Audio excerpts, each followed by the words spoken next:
ይሄን ነገር ማይታቀለች እንዴ? አይ አታውቅም ናታ። እሷ እንደዚህ አይነት ነገር አትችልም። እሷ በእኔ ህይወት ውስጥ ከፍታን እንጂ ዝቅታን አይታ አታውቅም። ስለዚህ ይሄን ነገር ማየቷን እሷን ይጎዳታል። እንዴ አባዬ መማከርና የሆነ መፍትሄ እኮ ነው መውሰድ ያለባችሁ። ለምንድን ነው አንተ ብቻ የምትጨነቀው? እኔም የፈለግኩ አንድ ነገር ላማከር። በእርግጥ የተፈጠረውን ችግር ይሄ ነገር የሚፈታው ይመስለኛል። ምንድን ነው አባዬ? ይኸውልህ በደንብ አስበህ አስተውለህ እንድትነግረኝ ነው የምፈልገው። ድርጅቶቹ አሁን ባሉበት አቋም እንዲቀጥሉ የዕዳና የታክስ ክፍያዎችን መክፈል አለብኝ። ምን ያክል ነው የሚያስፈልገው? ማለት ምን ያህል ነው የጎደለው? ከ40 እስከ 50 ሚሊዮን ብር። በጣም ብዙ ገንዘብ ነው አባዬ። አዎ ይህንን ብር ከሌላ ምንጭ ማግኘት ካልቻልኩ ድርጅቶቹ በሙሉ ሊከስሩ ይችላሉ። ድርጅቶቹ አካውንት ባሰባሰብ በቀላሉ መክፈል ይችላሉ። ግን ደግሞ ድርጅቶቹ ጉድለት ያሳያሉ። ትርፋማነታቸው ይቀራል። ከዛም አልፎ ደግሞ ኪሳራ ውስጥ ሊገቡ ይችላሉ። አዎ አባዬ። ስለዚህ ምን መሰለህ ያሰብኩት ናታን፣ ድርጅቶቹ ትርፋማ ሆነው እንዲቀጥሉ ካሉኝ ቤቶች ውስጥ አንዱን ለመሸጥ ወስኛለሁ። አይ ጥሩ ሀሳብ ነው አባዬ። 3-4 ቤቶች አሉ። ከነዛ ውስጥ አንዱን መሸጥ ድርጅቱን ከታደገው መሸጥ ነው ያለብህ። ግን ደግሞ ከ50 ሚሊዮን ብር በላይ ሊያወጣ የሚችለው ቤት አሁን ያለንበት ቤት ነው። ስለዚህ መሸጥ ካለብኝም አሁን ያለንበት ቤት ነው መሸጥ ያለብኝ። አባዬ እሱ በጣም ከባድ ነው። ቆይ ለምንድን ነው ሌሎቹን ቤቶች ማሸጥ? ይኸውልህ አንደኛው ከዚህ ቤት ውጭ ሌሎቹ ቤቶች የዚህን ያህል ዋጋ አያወጡም። ሁለተኛው ደግሞ ቤቱ በእኔ ስም ነው ያለው። ማርታ ይህን ነገር ሳታውቅ ሸጬ ቤቱን መልሼ መግዛት የምችልበት አጋጣሚ እዚህ ጋር ነው ያለው። እንዴት ዛሬ ጋሽ ደረጀ በቃ ከዚህ በኋላ ድርጅቱም እየከሰረ ነው እና ናታንን እያማከረው ነበረ። ምን ላድርግ፣ እንዴት ነው ስም አድርገው ስራዬም ቀዝቅዟል እያለው ናታን እያማከረ ነበረ። ድርጅቱን በቃ በዚህም ቦታ በጣም ከፍተኛ አደጋ ላይ ነው ያለው እያለው ነበረ። እና አባዬ ምንድን ነው የሚሻለው፣ እንዴት ነው የሚደረገውስ እያለው ነበረ። ብዙ ብር እንትን ብሏል። ስለዚህ ይሄ ከሚከስር ግን ከሁሉም አካውንት እኮ በሰበስብ ይሄን ያክል ብር አገኝ ነበረ።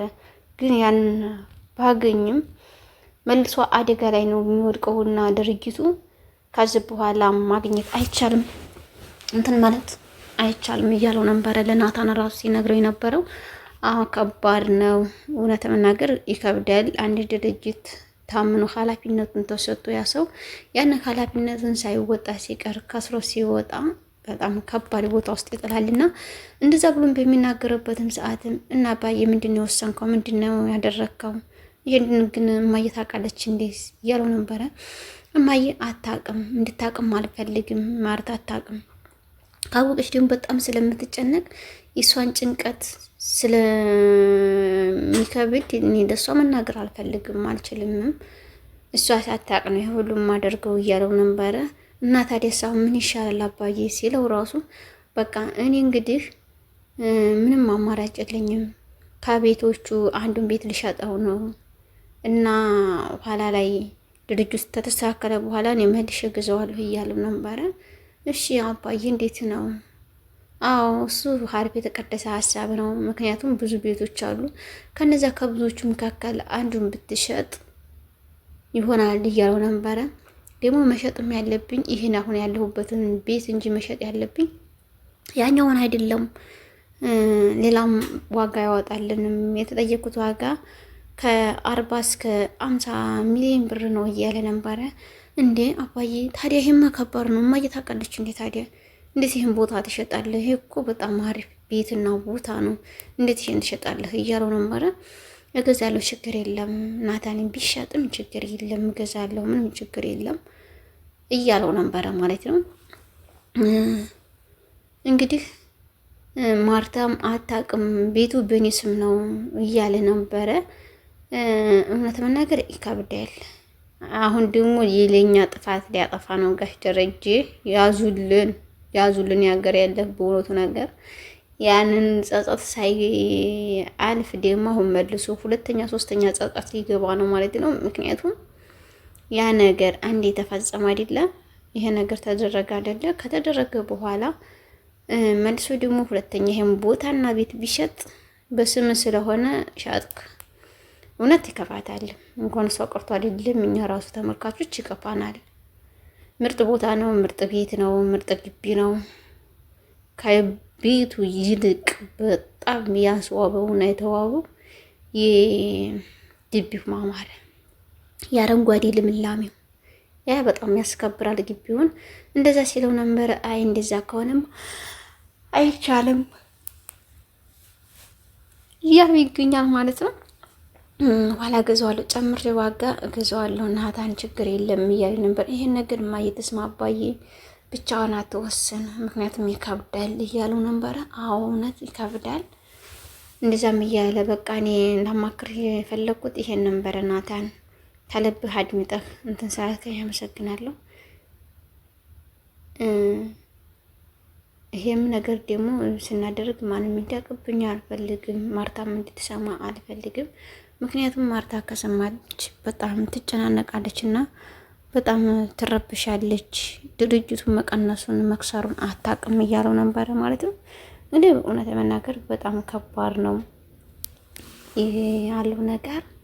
እንደዛ በምትልበትም ሰዓትም እሺ እንደዛ ከሆነ ችግር የለም ብሎ ተመልሶ ወደ ቤት ሲሄድ አብጌል እውነት ለመናገር አሁን የድራማው ድምቀትና የድራማው ተዋናኝ አብጌል ሆናለች ማለት ነው በሁሉም ቦታ። በቃ ለምንድነው አባዬ ለምን ትጨናነቃለህ? ለምንድነው እንደዚህ የምትሆነው? አባዬ አትጨናነቅ፣ በቃ ለማየ ንገራት እያለች ነበረ ስትል የነበረችው።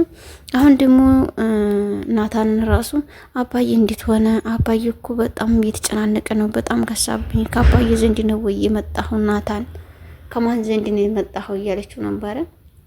አዎ ከአባዬ ዘንድ ነው፣ ግን እኮ በጣም ቀነሰብኝ፣ ጠቆረብኝ። ምን ላድርገው? አባዬ እኮ በጣም እንትን አለ፣ ተጨናነቀ ናታን እያለችው ነበር። ሲና ቁጭ በልና አውራኝ እና ሲያጫውተኝ እያለችው ከትምህርት ቤት ሲመጣ እሺ ችግር የለም ብሎ በሚያወራ ሰዓትም ነው ወይስ ዳጣ ታይሃለች ነው ያለችው። ዳጣ ወይስ ታይሃለች ወይስ ምንድን ነው የሆንከው ስትለው እኔ ዳጣ ብታይ ምን ችግር አለ እያላት ነበረ።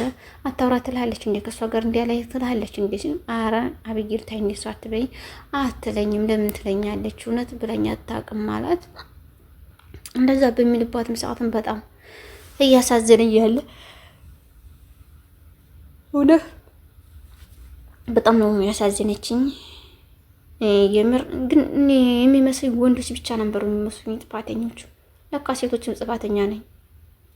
እውነት መናገር እኔ አንዳንድ ታሪኮች ላይ ሳይ ማለት ነው እኔ ሴት የምትከዳ አይመስለኝም ነበር። እኔ እግዚአብሔርን በጣም በአብዛኛው የራሴ እንደ ራሴ ስለሆነ ማለት ነው እኔ የሰዎቹን ስለማላስብ የራሴ ካመንኩ ነው፣ ከወደድኩ ነው። ምክንያቱም በአብዛኛው አንዳንዶቹ ሰዎች በአብዛኛው ሴትም ትከዳለች ማለት ነው። እውነት አንዳንድ እንትን ላይ ስመለከት አንዳንድ ዩቲዩብ ላይ ምናምን ስመለከት እውነት ወንድ ልጅ ሲያለቅስ ደግሞ እኔ እግዚአብሔርን በጣም የሚያሳዝን ውስጥ የሚረብሹና ሰላም የሚያሳጣኝ ወንድ ልጅ ሲያለቅስ፣ የወንድ ልጅ እንባ በጉንጮቹ ላይ ከወረዱ እኔ እንጃ በጣም ነው የሚሰማኝ። ብዙ የሴትም ሆነ የወንድም ብዙ ግፍ ያለባችሁ ቤተሰቦች ያለባችሁ ሰዎች ይቅርታ ጠይቃችሁ ያገኛችሁ አንድ ላይ ከተስማማችሁ፣ ካልተስማማችሁ ይቅርታ ጠይቃችሁ ንስሐ ገብታችሁ ኑሩ ነው ብሎ እንዴን ምክር።